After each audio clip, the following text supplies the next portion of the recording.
Rahul, if I may come in here on how to interpret the voting, turnout. If I would be the BJP, I'd be watching the GT Karnal belt and I would be watching the Ahirwal belt. Now, these were the two areas where the Bharatiya Janata Party got its mammoth share of votes in 2019. And when I look at it, I'd be a little worried for the BJP, and why I say that. Areas like Kurukshetra, areas like Karnal, areas like Faridabad, Gurgaon, was where the BJP had gotten the maximum vote from its urban centers. This is the area right now which is really sluggish in terms of voting. Some centers that I'm looking at have not even gone beyond 40% at 5 o'clock. So I'd be a tad worried, because these are the two areas that the BJP needs to hold on to and then move forward and try to gain in other parts of Haryana. If voting is sluggish here, I'd be worried for the BJP. Amitabh Tiwari, how does this voting percentage really pan out? If voting percentages are lesser than in 2019, is it to the disadvantage of the incumbent? See, actually there is no strong correlation, but if you see in 2019, voting percentage was lower and BJP emerged as the single largest party.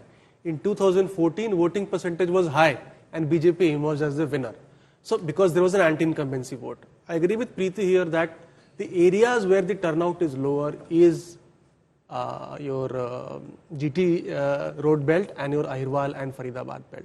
And those are the urban centers of the Haryana state also. Is the BJP fighting with the hope of winning, or are they fighting to ensure that they put up a good fight and they didn't come away decimated? Well, see, this is where I think BJP for the past few state elections have fallen into a trap that media has been successfully able to project as if they're going to lose a state. And then the morale goes down and they find it really hard to build it up from there. The same has happened with Karnataka also. I mean, they lost the election even before the first vote was polled. However, the election results, the vote share, if you see, was very, very close.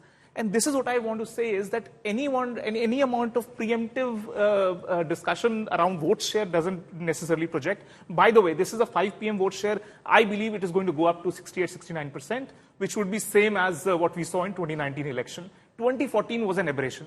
2014 state election was really way high polling. There were a lot of hopes and aspirations. That is not there. So it will be, tending back to the mean, which is 68. It's interesting, Rahul, and I've been trying to, Amitabh possibly can correct me. When I look at those who have survived the 10-year itch and are in power at the moment, there's Gujarat, where the BJP has been in power way back since 1995, and there is Mamata Banerjee in Bengal, who's been in power since 2011. But otherwise, look across the country. You could argue Pema Khandu in Arunachal. Those are smaller states. But among the big states, these are the only two states that come to mind where a government has been in power and elected a third time. So I think somewhere BJP is fighting history this time in Haryana. It's not easy in any state of the country to survive the 10-year itch. And I think, therefore, if they even get a respectable number... No, but there's a big difference, Rajdeep.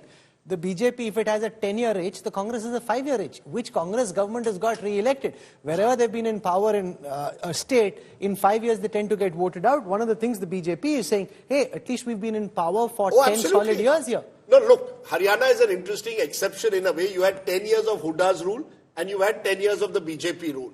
But you're right, the Congress suffers from a 5-year itch. You could argue Congress governments don't get re-elected. I think that's a huge challenge for the Congress. The big advantage they have in Haryana, and Preeti, you please come in, is the fact that the Congress, if they do well, is because it's the default option. You see, what will be interesting to watch in Haryana is what happens to the regional parties. These have been the two parties, JJP now and earlier the INLD, between them have always got 25-30% of the vote. 25% at the very minimal. And that has helped the BJP, because then it meant even at 32-33%, like in 2014, the BJP emerged as the single largest party. So I think Haryana will be a test. But there is a larger trend towards bipolarity in all states, whether you take a Karnataka. Sure. In most states, wherever, even in Madhya Pradesh, the BSP for a while tended to do well. In most states, there is a growing trend towards bipolarity. But and that's been a trend Rahul, in state. In Haryana, it hasn't happened. The last time there was a bipolar election. It happened in Lok Sabha. It happened in Lok Sabha, but in recent elections in Vidhan Sabha, it hasn't happened. Let's look at even the BJP. No, we're talking only about recent elections. Even in recent elections, for example, in a state like Karnataka, earlier it was a triangular election. It's only in recent times that elections have become bipolar. See, so it's not happening because even at the national level, if you see, how many non-aligned parties are left? Very few. Most of the Why do you parties, think it's regional happening? parties, have aligned with either India Bloc or But the can I NDA say bloc. something? Yeah, There's something. Non-aligned Tell us parties what have- you saw do on not the even ground. have 20 Tell us- seats now. Why is that happening? That is happening because of the fact that a lot of other smaller parties, leaders from them are hopping onto the bandwagon of the BJP. In the past, if you see 10 years, a lot of leaders from smaller parties have joined the BJP.